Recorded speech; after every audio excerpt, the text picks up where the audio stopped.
host, Peter Komendowski, and welcome to Surviving Bad, where we explore stories of survival, hope, and inspiration. Today we're talking about a new approach to anti-drug talk. Some young people rebel against the adult drone of no, no, no when it comes to drugs. Now, drugs may promise a high, but not all highs are the same, and a natural high may be the best.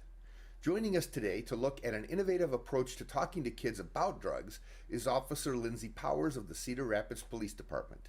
She has received numerous awards and is highly respected as a member of the Eastern Iowa Heroin Initiative and has the unique ability to connect with people, especially young people. And we're talking about a new program for young people today in Iowa. It's called Find Your Natural High.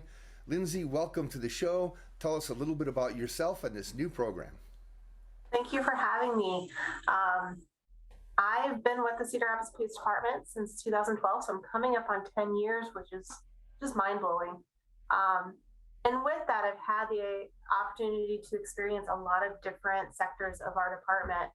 I'm a crisis negotiator. I'm on our crisis intervention team, a part of our honor guard. I do other various trainings within the department, so I've kind of got to see a little bit of everything. And where I'm at right now, where I've kind of settled in, is the coordinator of the Eastern Iowa Heroin Initiative.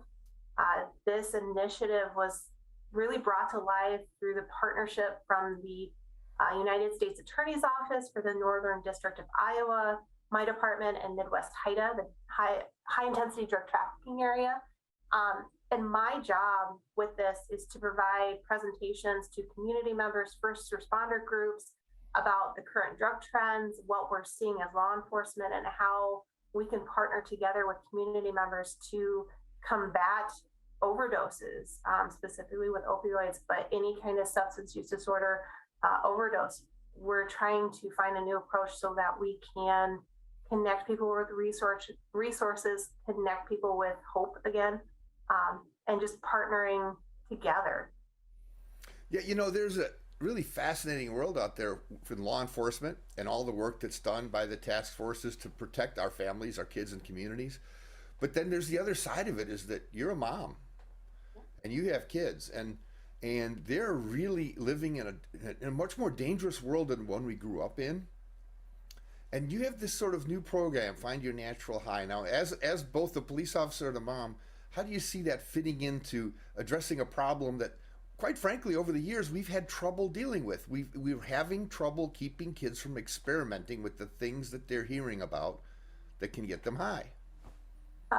So kids these days, I tell you, I think they have it a little bit tougher than we do. I mean, they have social media. They have that expectation to compete with those that they see online. And with this new approach, Find Your Natural High, it's really tailored to the individual person, the individual kid, and what sparks their interest, what sets a fire in their belly and makes them want to pursue something, whether it is sports, whether it's music, whether it's building something with your hands. You know, how do we as parents, how do we as community members, how do we as law enforcement, how do we help enable those kids to keep on that path? And along the way, tell them, hey, by the way, there's this bad stuff out there. You might want to stay away from it because it's going to derail you from your ultimate goals. You know, as law enforcement, as a parent, we want the best for our kids. We want them to do better than what we've done, and just inspiring them to continue on that path.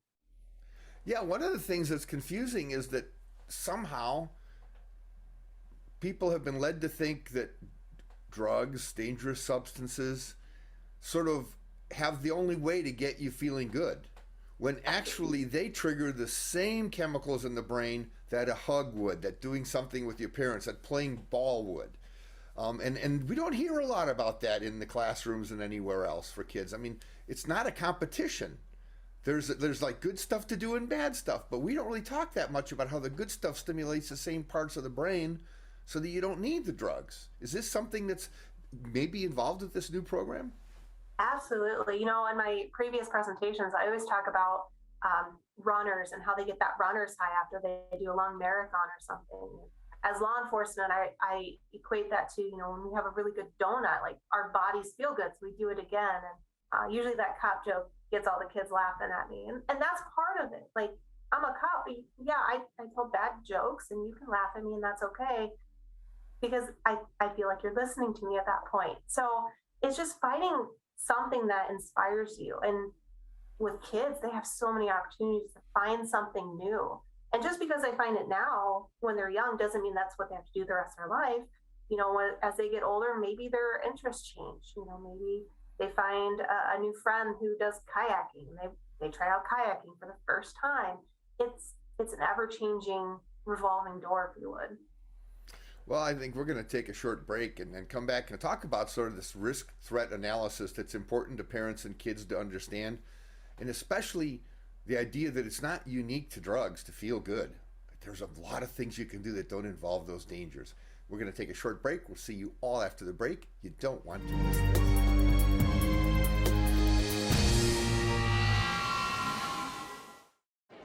The black truck? Hey, Christina from accounting. Yeah, hi. Hey, I used to date a girl named Christina. Oh, really? Yeah, and then she dumped me for my best friend. You want to see some photos of them that I took? I don't. I thought we talked about this, buddy. Buzzed and overshared again? Yeah. Yeah. I'm gonna call a car. That's a smart idea. So yeah, I know, that's why I did it. Hey, you're gonna get back to the top of the mountain. Does that mean I'm gonna get back with Christina? No. Oh. No. Every second, 127 new devices connect to the internet. You can feel it happening, our digital world expanding with every breath.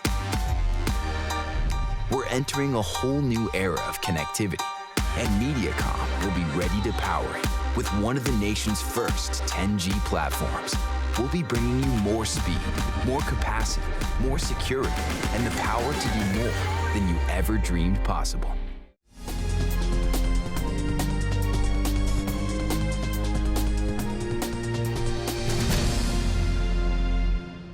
Welcome back to Surviving Bad. We're talking with Lindsay Powers about a program called Find Your Natural High. Lindsay, our kids today, it's not like they're necessarily smarter than adults, but they're exposed to adult-like things that even parents aren't. We see this problem with pills in high school, but we also know in middle school kids are fairly informed. And we have kids that may never use drugs and kids that may experiment, and they live in the same universe. What are we seeing as the trends that are most dangerous that our parents and our kids need to know about? So right now, the biggest trend that we're seeing is a lot of illicit pills or fentanyls or however you want to term it, but they're pills that look like legit pharmacy pills, but they're not. We've had recent overdose deaths that the individual who took it thought it was a Xanax, something to calm their anxiety. And unfortunately, when it comes back, it's fentanyl and it killed them. And we're seeing more and more pills. They're easier to conceal, they're easier to sell. And it's just a real danger, especially since, a lot of our kids who feel like they need to take something to calm their anxiety, they don't know the pill that they're going to take is fentanyl. They don't know what's in it. So you can't tell by looking at it. And it's scary that these pills are floating around there and there's people purposely selling them to our youth. And that's what we're trying to combat here with bringing this out into the open, bringing awareness to this. Yeah, it's curious to me, when a kid can walk into a Walgreens or a Hy-Vee and they see a pharmacy area and they're dressed like doctors and it's very professional and it's highly, highly regulated. But then they can be walking to school and look at a quick shop of some sort and it's selling everything from kratom to whatever with claims to ease your anxiety, cure your pain, make you feel better. And for a young child or a young adult, these things must have an impact. I mean, they must feel there's like some kind of, why are they promising me this, but for there I have to go to a doctor. How does that? What do you see happening with kids and these pills that allows these counterfeit pills and dangerous pills to get in there and hurt them?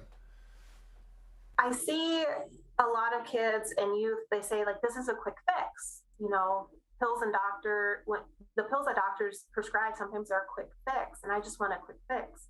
And a lot of kids, they don't know how to sit with their feelings, their emotions. They don't know how to process it. they just want that quick fix because it's uncomfortable, or maybe they've told someone and they're just not being heard in a way that helps them.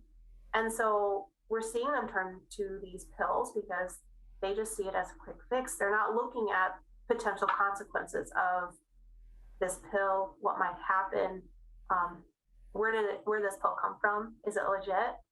They're not thinking about that. They're not thinking about the long term, right? They're kids. They're so innocent in their thinking, and that's where some people prey on. That's how these pills keep getting into our system. And you hear a lot of people talk about really dangerous things like, well, it's natural. It comes from a plant. Well, in fact, about everything that we take originates in some way with the plant. So that's not necessarily a fair argument. But that natural world is really, really thrown around. And yet you have a program here called Natural High. Tell us a little bit about how that program evolved and why it feels so good to you to bring it to Iowa.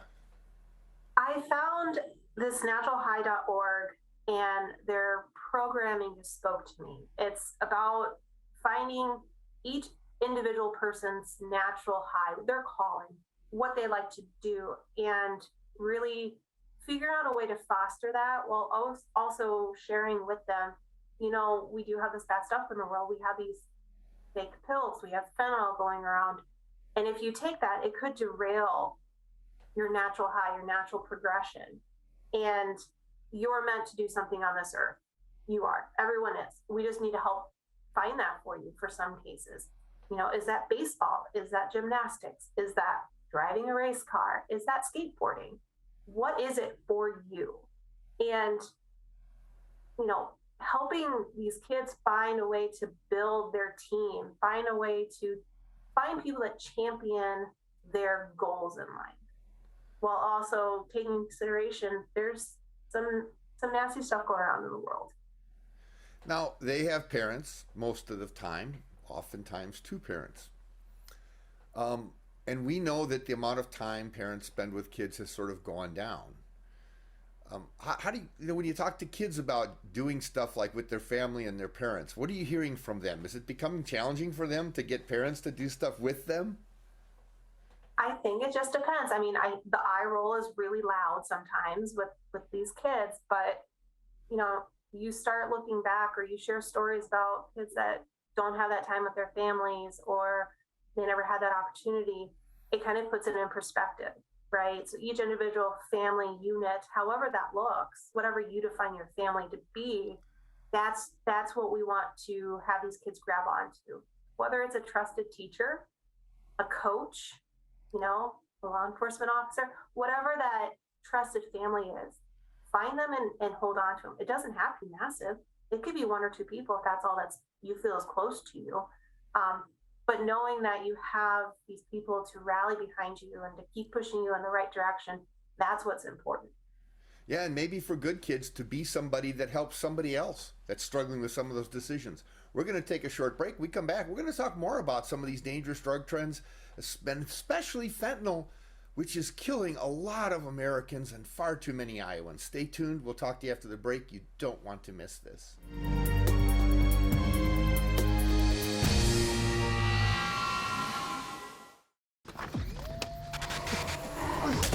Multiple studies have shown that marijuana can slow both driver reaction and response time, which can be really dangerous. He's here. He's here. Wait. What? I can't drive. Why? My. Oh.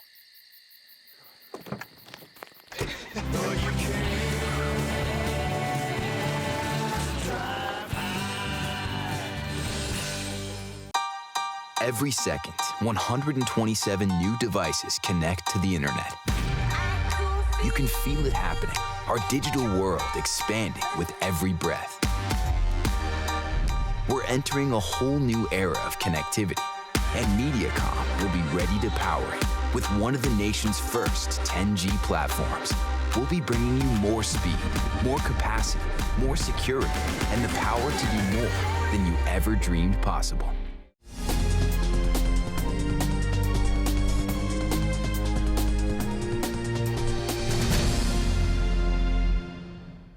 Welcome back to Surviving Bad. I'm your host, Peter Komendowski, and we're talking with Lindsay Powers from the Eastern Iowa Heroin Initiative and the Find Your Natural High program that's dealing with innovative efforts to help Iowa communities motivate and empower youth to help them avoid dangerous drugs and find their own safe natural high.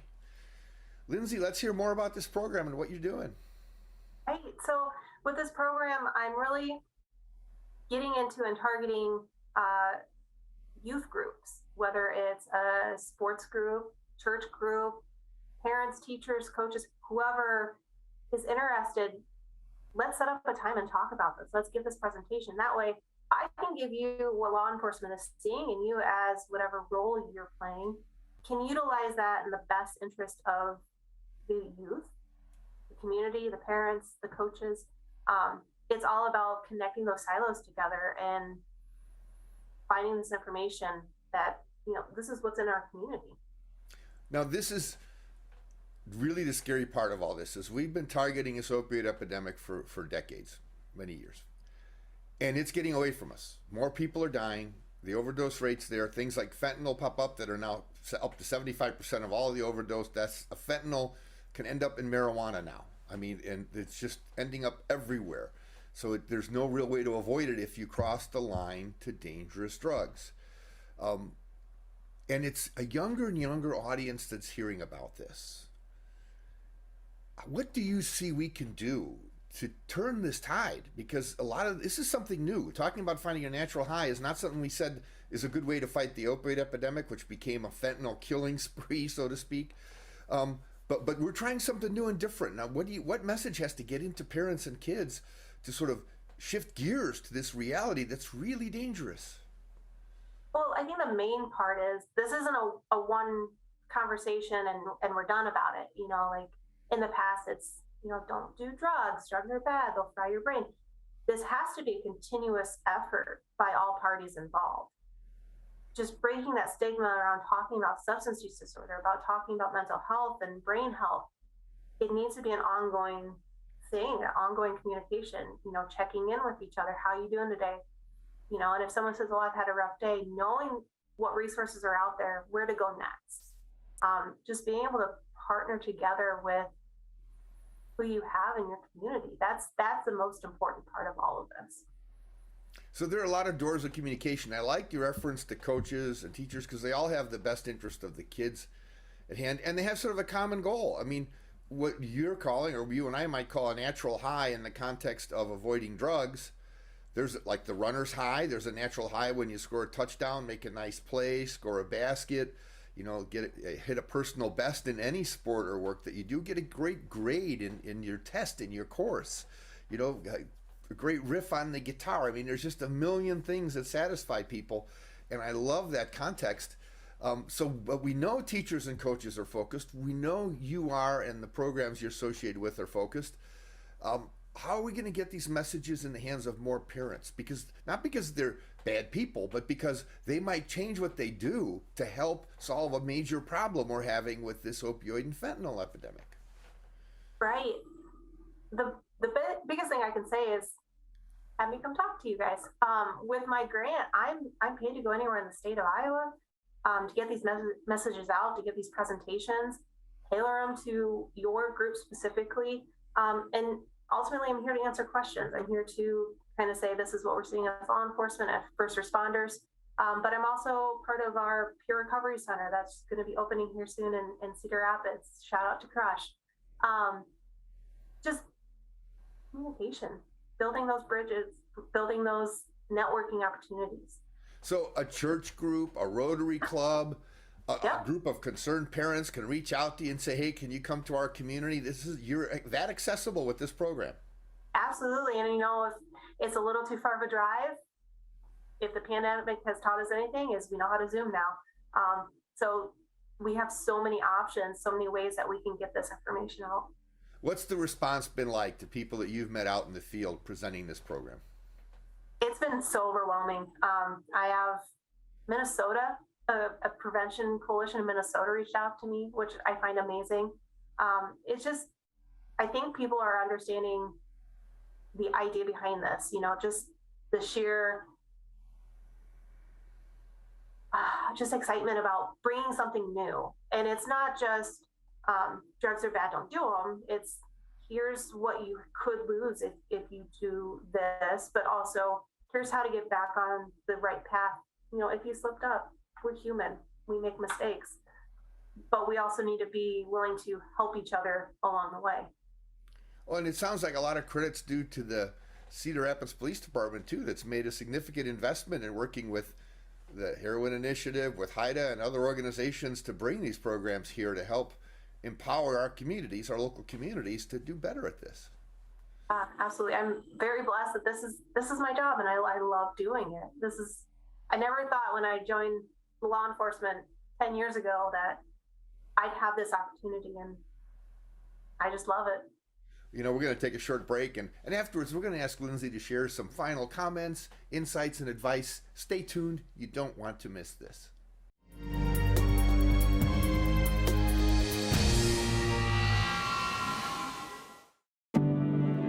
Today, more than ever, you need fast, reliable internet. At MediaCom, we want you to know you can count on us. Our fiber-powered 100% gigabit technology network was built for the future. We have enormous capacity and power and 99.99% network reliability. So even though these are uncertain times, we're prepared. And you can be certain we'll keep your world connected. Every second, 127 new devices connect to the internet. You can feel it happening, our digital world expanding with every breath. We're entering a whole new era of connectivity, and MediaCom will be ready to power it with one of the nation's first 10G platforms. We'll be bringing you more speed, more capacity, more security, and the power to do more than you ever dreamed possible.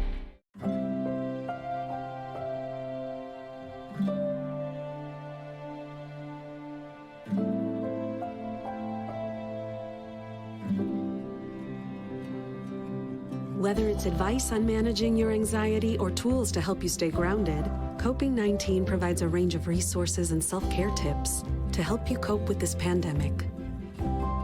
We can help. Find the resources that work best for you at coping-19.org.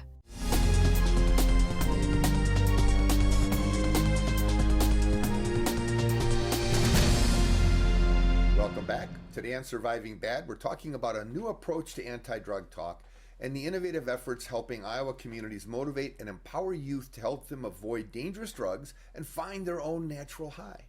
Let's hear what final comments Lindsay has to share with us. Lindsay, welcome back. This is your chance to preach. Tell us things people just need to leave the show remembering.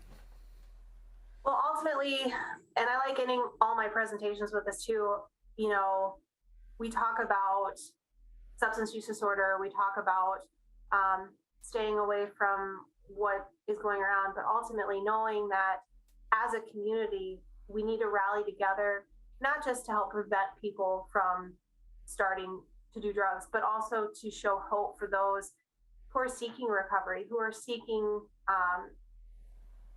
a way to right the wrongs that they might have done in the past. Recovery is possible. And as a community, we need to break that stigma around talking about substance use disorder, whether it's in prevention or if it's in treatment, because we're not going to get past this by staying in our silos. We need to come together as a community to move forward. So even that parent and those parents that sit there and say, oh, our kids are fine, nothing's going to happen, they can be instrumental in helping solve this problem if they reach out and have that conversation, even if it's with empowering their own kids to talk about it? Absolutely. We just need that communication. We need that positive outlook. It might not be your kid, but your kid might know someone that could use that positive parent figure. Well, now you have young children. How early does the conversation have to start? I mean, we hear about younger and younger children experiencing overdoses from various things. Babies from overdosing edible marijuana. There's risks everywhere. When do you start talking to your kids? Well, how about right now? It's never too late, honestly, and with this program, Find Your Natural High, as a family, go find something you like doing as a family. I have a friend, they like to go camping, and that's where they're going this weekend. And she has a two-year-old and a 10-month-old. So it's just building it from the ground up, starting it young with your family. And if you haven't started talking about it, you can start now. There's no limit to it. If they go to the website, what is that website? Naturalhigh.org. Okay, they can go there. Will that help them with some ideas on what to talk about and what to do? Absolutely. So there's content for teachers. There's content for parents. Just anyone in the community wants to go and read. There's so much information on that website. And that's all this website is for. It's just resources and ways to talk to your kids about almost anything. So that website, you need to mark it in your phone, put it on your computer, write it down, keep it. It's top notch. You know, when you go out, you obviously have friends probably in a similar age group that have young children like you do. What are the conversations like with other parents that may not have the knowledge and understanding you have of the risks? Sometimes it's disbelief. A lot of times it's, oh, that's not in my community. It is. But it's just, bringing that awareness to it. And then offering a back and forth communication dialogue. What are we going to do? How are we going to protect our kids? How are we going to move forward? Now, with a lot of children, they learn this. They go through this program, and they have parents that don't know this. Can it be hard for the kids to go back to their parents and initiate the conversation from their end? Definitely could be. But this next generation, they're resilient. I feel they have to deal with social media. They have to deal with a lot of stuff. I feel like they're resilient, and I think they can do it. That's fantastic. Well, I thank you so very much, Lindsay, and we hope everybody gets a chance to look at the website and possibly invite you to come speak in their community. Thank you all for joining us today. Check out our website, ahealthyiowa.org, and keep your eye on Mediacom MC22 for our next episode of Surviving Bad, where we explore stories of survival, hope, and inspiration. On Mediacom MC22, your local programming leader.